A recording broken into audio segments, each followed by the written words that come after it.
Bienvenue dans Médiatique, l'émission d'information proposée par Orneheim.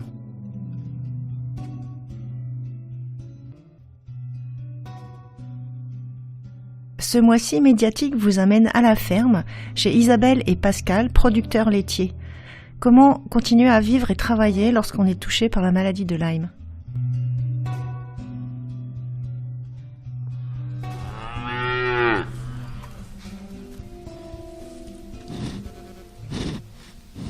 Isabelle, bonjour. Bonjour Sophie. Donc Isabelle, vous êtes agricultrice. Quel type d'agriculture faites-vous ? Donc on est en conversion bio, on est sur une exploitation de 83 hectares et 60 vaches laitières. C'est-à-dire que pendant 2 ans, on va changer notre mode d'agriculture et faire une agriculture biologique. Donc, c'est-à-dire que les animaux vont manger ce qu'on va produire dans nos champs. Et vous avez toujours travaillé, donc là vous êtes en conversion bio, mais vous avez toujours travaillé avec les vaches jusqu'à présent ? Alors oui, toujours j'ai été dans le métier de l'agriculture, quoi. C'est donc dans le cadre de votre travail que vous avez contracté la maladie de Lyme ? Oui, c'est dans le milieu agricole, quand j'allais chercher les vaches dans les champs. C'est à ce moment-là qu'on se fait piquer régulièrement par les tiques et on ignorait à l'époque la maladie, quoi. J'ai eu les érythèmes migrants en 2005 à peu près, oui. Et le diagnostic ne s'est pas fait du coup sur le moment, enfin au moment des érythèmes migrants ? Non, pas du tout. C'est un médecin réanimateur au cours d'une intervention pour un problème de fibrillation auriculaire qui est intervenu, qui a diagnostiqué la maladie. Il avait eu un patient qui faisait de la tachycardie comme moi et il pensait que j'avais cette maladie-là et en fait il avait raison. Est-ce que vous pourriez préciser exactement ce que c'était que cette fibrillation auriculaire ? Comment ça s'est manifesté ?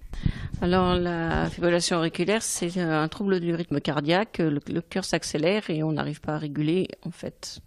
C'était vraiment un cas d'urgence ? Oui, c'était un cas d'urgence vitale parce que le SAMU a mis presque 8 heures pour le transfert. Donc j'étais quand même dans un état critique, quoi. Le médecin du SAMU, donc qui a supposé que vous aviez Lyme, a demandé des tests et donc ça a confirmé son diagnostic. Qu'est-ce qui s'est passé après, une fois que le diagnostic a été établi ? Alors, dans un premier temps, on m'a renvoyé vers mon généraliste, qui m'a envoyé en infectiologie à Rennes. Et j'ai eu un traitement de 3 semaines d'antibiothérapie. Donc augmentant, ça surprend un petit peu, mais j'ai eu l'augmentant pendant 3 semaines. Et ensuite, après, ils m'ont revu et m'ont dit que j'étais guérie. Et vous aviez l'impression d'être guérie ou ? Non, pas du tout. J'étais pas guérie du tout. J'avais toujours les douleurs articulaires, j'avais les fièvres qui apparaissaient, les difficultés à la marche, problème de troubles cardiaques. Non, j'étais pas du tout guérie. Donc, il se trouve que à Alençon, il y avait une conférence de la MSA avec des bénévoles et des associations. On est rentré en contact avec ces gens-là à la fin de la conférence, qui ont donné des adresses de médecins. Donc, moi, je suis allée dans l'Orne consulter un médecin, un généraliste, et on a commencé par faire des examens. Et donc là, on vous a confirmé en fait que votre maladie de Lyme n'était pas du tout guérie ? Oui, on m'a dit que j'étais pas guérie du tout. De toute façon, j'avais tous les symptômes, mais j'avais une prise de sang positive. Moi, je fais partie des gens qui ont eu une prise de sang test français positif, quoi. À test Western Blot et ELISA. Les 2 tests étaient positifs. C'est pour ça qu'en infectiologie, on m'a donné 3 semaines d'antibiotiques et on me considérait guérie après, quoi. C'est le protocole français. Et donc là, vous avez commencé à être prise en charge quand même sur le long cours par ce médecin ornais ? Oui, au début, on allait la voir tous les 2 mois et elle me suit encore aujourd'hui, hein. Aujourd'hui, on est à 2 fois par an. Elle nous suit, elle fait les protocoles, on a des antibiotiques, et puis des probiotiques. Alors, plusieurs fois, vous avez dit « on » parce qu'en fait, on n'a pas encore pensé à le dire, mais donc vous êtes atteinte par la maladie de Lyme, mais vous n'êtes pas la seule, parce que vous avez des enfants qui sont atteints également. Tout à fait, j'ai 2 enfants, Alexis qui a 14 ans et Lucie qui a 11 ans, sont atteints depuis 2014 de la maladie. On l'a diagnostiqué quand Lucie avait la petite dernière faisait des fièvres à répétition, elle avait des douleurs articulaires, et comme on venait de le trouver chez moi, eh ben on a fait des analyses, et Lucie aussi est revenue positif aux 2 tests, ainsi qu'Alexis. Donc vous vous retrouvez en situation comme ça, vous malade, 2 enfants malades. Les personnes qui sont atteintes de Lyme sous la forme chronique ont souvent des difficultés à financer les médicaments. J'imagine qu'avec 2 enfants malades plus un adulte malade, ça doit être un petit peu compliqué au niveau du paiement des médicaments qui sont pas remboursés et tout ça. Oui, c'est pas simple, hein, même si on est agriculteur, c'est pas simple de financer tout ça, mais on est prêt à tout. Et ces douleurs vient, pour les enfants surtout, l'idée d'aller consulter en Allemagne. Oui, parce que donc les traitements que vous avez suivis avec ce médecin Ornette donc vous ont sans doute amélioré un peu, mais pas suffisamment. Vous avez toujours des difficultés, aussi bien vous que les enfants. Donc vous aviez certainement entendu parler de l'Allemagne par d'autres malades de Lyme, je suppose. Alors non, c'est pas comme ça que pour ma part, c'est une recherche plutôt sur Internet par rapport à l'Allemagne. J'ai entendu parler de l'Allemagne, j'ai entendu parler d'autres pays, mais c'est une recherche sur Internet. Et après, quand on va sur les forums, on voit les témoignages un petit peu de l'Allemagne, quoi. Donc vous êtes allé à la clinique, la BCA d'Augsbourg, c'est ça ?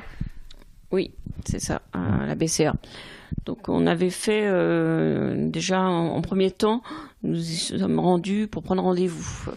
Donc ça c'était en janvier 2017 et en second temps on a eu une consultation qui était fixée pour mars 2017. Et donc le premier contact, vous n'aviez pas pris rendez-vous, vous êtes simplement arrivé comme ça en disant nous on vient voir ce qui se passe. Tout à fait, on est arrivé, disons qu'on avait des rendez-vous sur l'est de la France, donc on est allé jusqu'en Allemagne pour voir qu'est-ce qui se passait dans cette clinique-là, qu'est-ce qu'ils proposaient, ce qu'il y avait, quoi. Hein. Donc pouvez-nous décrire déjà l'arrivée dans la clinique, à quoi ça ressemble, qu'est-ce que c'est comme type de bâtiment, comment ça se présente à l'accueil ? Alors c'est une très belle clinique, c'est luxueux, tout en marbre. Mais ça ressemble pas à l'hôpital non plus. Hein. On arrive, il y a un grand hall et en fait c'est au niveau des étages qu'on a une unité Lyme. Et au niveau de l'accueil, donc vous parlez pas allemand, donc ça s'est passé comment pour l'accueil ? Alors le premier contact, ils ont une interprète française qui est à disposition au secrétariat en fait. Et c'est elle qui nous donne les protocoles, comment ça va se dérouler pour la fois d'après. Donc vous avez pris rendez-vous pour retourner, aussi bien pour vous et pour chacun de vos 2 enfants ? Oui, pour les 3, on a pris 3 rendez-vous, hein, une consultation d'1 heure chacun, et donc avec un traducteur, parce que il faut soit une personne qui parle en anglais, et nous on n'était pas d'habilité à parler en anglais couramment, donc on a pris un traducteur. Un service gratuit ? Alors bien entendu que non, payant, hein, c'est 45 € de l'heure, c'est ça. Donc ça va très vite hein, quand il faut faire appel à des gens qui traduisent pour vous. Donc c'est une dépense financière supplémentaire. Donc vous avez vu le docteur Nikolaus, je pense, qui travaille là-bas ? Alors oui, c'est le docteur Nikolaus qui nous a reçus l'un après l'autre. Et après, on est allé au laboratoire faire des prises de sang et on est retourné voir le docteur Nikolaus. Donc ça, c'était sur une demi-journée. Donc vous aviez fini votre premier séjour dans la clinique et après, il fallait attendre les résultats d'analyse. Voilà, oui. Ça s'est passé en fait en 3 temps, si on reprend bien les choses. Le premier temps, c'était d'aller prendre les rendez-vous. Second temps, c'était le rendez-vous avec le médecin, passer et faire les analyses au laboratoire en Allemagne. Et après, quand les résultats étaient là, c'est lui qui est revenu vers nous. Donc il vous a contacté depuis l'Allemagne et là en fait normalement vous auriez été supposé retourner là-bas mais dans votre cas vous n'êtes pas retourné en Allemagne. Alors oui, le docteur Nicolos, vu mon état et mes problèmes cardiaques, n'a pas voulu que je refasse le trajet, parce que c'était quand même 900 km. Et il a préféré qu'on corresponde par Skype. Et donc là, il nous a donné nos résultats.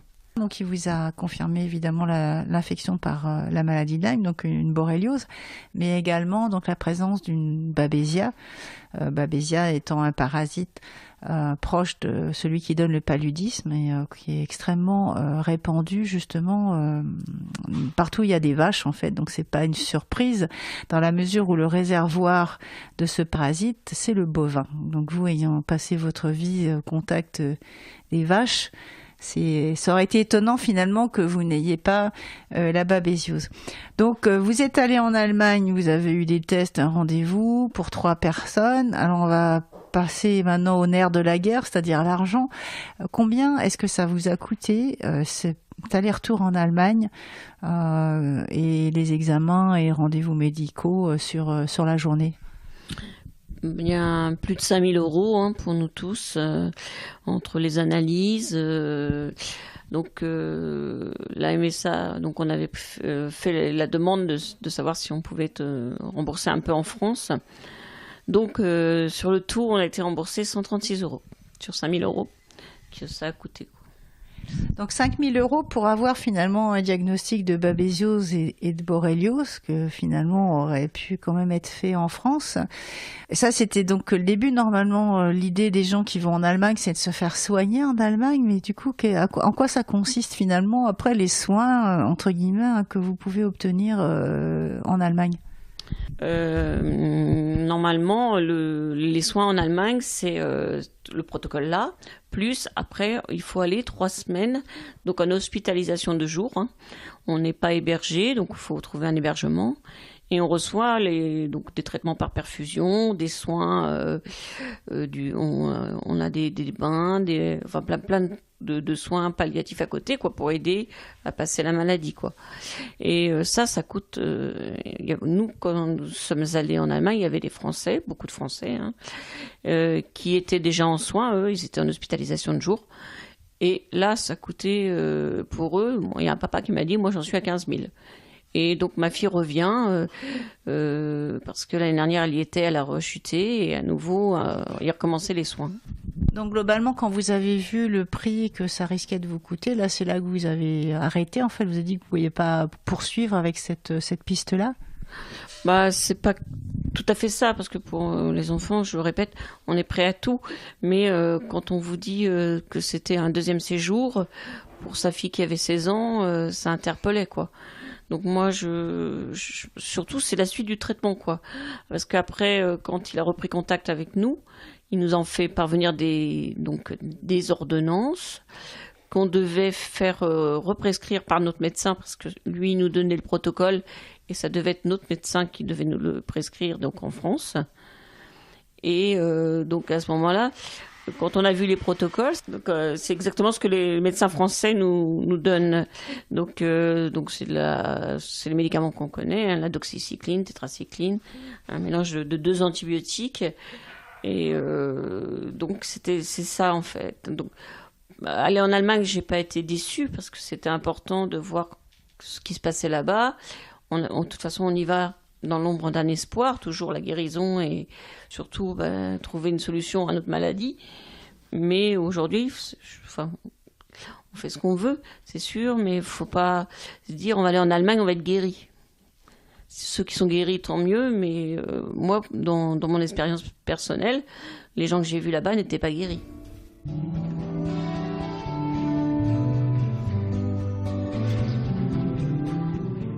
Retrouvez Isabelle la semaine prochaine pour la suite de cet entretien.